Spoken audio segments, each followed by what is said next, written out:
Good evening. My name is Rob Creasser. I'm with the Mounted Police Professional Association. I am the media liaison for that group.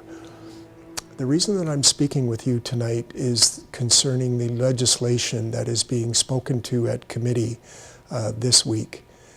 It's called Bill C-7, and it is the bill that will provide, for the first time in RCMP history, collective bargaining rights for members of the RCMP should they choose collective bargaining. Our group has several concerns with the bill as written, and I'm going to speak to you about those this evening. First and foremost, one of the things that this bill excludes from being talked about at the bargaining table is resourcing levels. Things like staffing, minimum manpower, those type of issues, if this bill goes forward as it's written, will exclude staffing issues from being talked about at the bargaining table. I was in the RCMP for 28 years, and during the time that I worked in various communities, it seemed we were always under-resourced. And I've traveled recently across Canada. I've spoken to federal government investigators. I've spoken with contract people. I've been to New Brunswick, through Saskatchewan, Alberta, and Manitoba, as well as out here in British Columbia. And it doesn't matter which member I talk to, they tell me how short-staffed they are.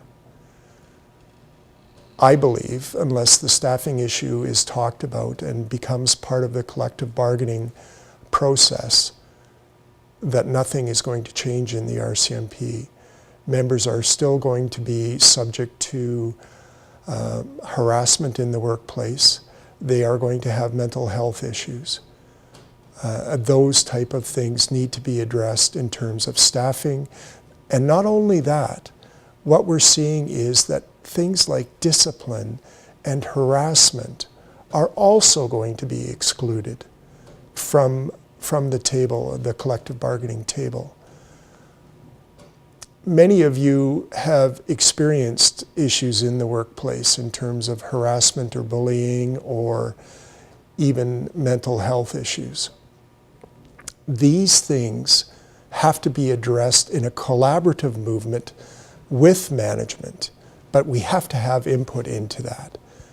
And right now, as Bill C-7 is written, that will not happen. Another major point that is being talked about is the fact that for the first time, members of the RCMP are going to come under the Government Employees Compensation Act, something that they've been excluded from time immemorial. Now, the devil is in the details on this piece of legislation, but what we're hearing is that members would be subject to workmen's compensation depending on where they were stationed. Now, it doesn't take a lot to understand that the Workmen's Compensation Board in British Columbia is different than it is in Saskatchewan, than it is different in New Brunswick. Each different province has a different compensation board agreement. As members of the National Police Force, you want to make sure that you're receiving uniform treatment across the country, regardless of whether you're stationed in British Columbia or you're on the East Coast in Newfoundland.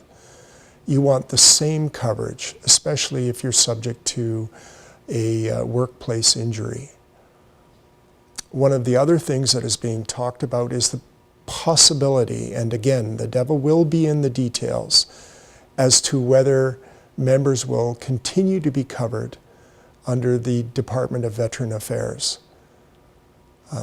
I've heard recently that there's almost a flood of RCMP members that are applying for DVA benefits because they're not sure how much longer members will be covered under that piece of legislation. So those are just a few points that we're talking about. And our group, the Mounted Police Professional Association of Canada, will be appearing in front of the committee, vigorously arguing for inclusion in terms of staffing, inclusion in terms of making sure that we're covered uniformly across the board. And those are things that you, as individual RCMP members, can make known to your members of Parliament. And it's unfortunate that we continue to see members getting information not in the workplace or not on the job site through GroupWise, because we're prohibited from that. But most of the information is being provided through Facebook sites and social media.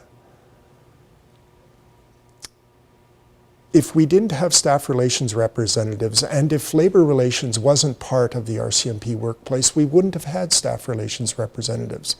They wouldn't have had access to GroupWise. They wouldn't have had cars to drive.